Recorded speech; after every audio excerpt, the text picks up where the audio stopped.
final day of the 2012 NATO summit here in Chicago, delegates have left the city. 4 young mothers lost their lives in a horrific crash just minutes before Mother's Day.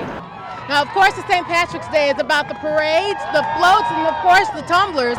Despite Herman Cain suspending his campaign, he says this won't be the last time you'll see him. According to police, a 24-year-old was stabbed twice in the Lakeview neighborhood. It's the final day for the NATO March, and protesters are still trying to make their voices heard down Michigan Avenue. A grandfather is trying to figure out how to break news to his grandson that his mother is gone right before Mother's Day. And Chicago's famed Columbus Drive was a sea of green for St. Patrick's Day. I'm Shardaa Gray, and I'll be right back with those stories and more.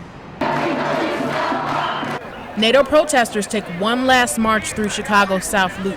They have been here since Friday, the beginning of the NATO summit. Their message? We're here because we've got to stop NATO. And so it's the corporate system way of declaring war without the public having any say in it. They definitely made their voices heard just 24 hours ago. That's when hundreds of protesters made their way down Michigan Avenue to Cermak, which started in a peaceful march when it turned into a standoff with the police just 1 block from McCormick Place, the ground base for NATO summit. Our photographer got caught in the middle of the standoff. Unlike Sunday's clash, today's protest was peaceful. It's kind of like, it's really creative what they did. It's well organized today. It's kind of less numbers. With the final day of the 2012 NATO summit here in Chicago, delegates have left the city. The protesters are still here voicing their opinion. I believe that the message of the people's dissatisfaction with the status quo is being heard.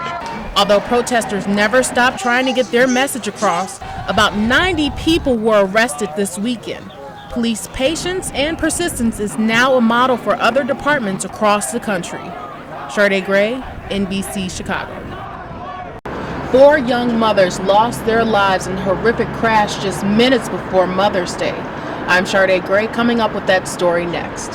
She's gone. That was my favorite cousin, and she is gone. It's a somber day for Jacqueline LaFleurs as she came to visit the scene of where her favorite cousin lost her life. I had just talked to my cousin because she's supposed to be with me today.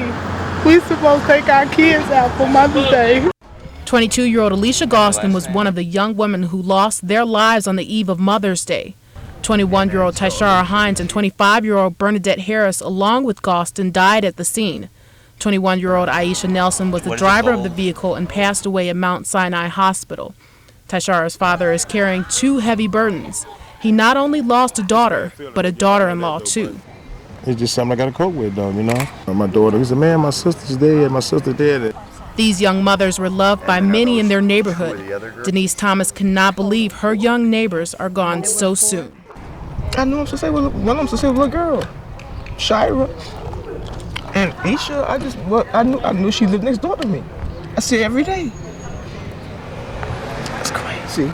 Chicago police say the car was traveling at a high rate down Lake Street when it slammed into this utility pole, splitting the car in half. I just heard the crash and I came outside. So I don't know if they was drag racing or not. And who would want to drag race under Lake Street?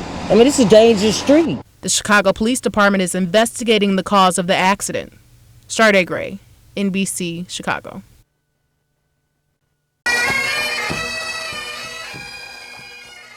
The crowd cheered as the bagpipes made their way north of Columbus Drive, kicking off the annual St. Patrick's Day parade this afternoon. It started this morning with the traditional dyeing of the Chicago River. Natasha Thomas says she absolutely loves this festivity. And I'm enjoying the parade. It's a beautiful day and the Irish dances are amazing. Charlotte Davis got a front row seat with a little help from the police. She says she's been attending many years. Well, I just love the festivities, and I love, and so many people come from all over, every place. It's great. And who could complain about the weather? We've had beautiful weather for the past 4 days. Today was the warmest St. Patrick's Day in more than 140 years. Now, these guys didn't seem to be affected by the sun too much. I'm kind of sweating a little bit, but it's all good and all fun for St. Patrick's Day, Oh my God, this parade's amazing and it's so loud and the weather is amazing. Now, of course, the St. Patrick's Day is about the parades, the floats, and of course the tumblers, but what really matters is the unique fashion. The reaction to these outfits has been nothing but paparazzis. Not really comments, just mostly requests for photo ops. Tons of reactions. Everyone loves the hair. Wants to get pictures of it and high fives, loves his hair.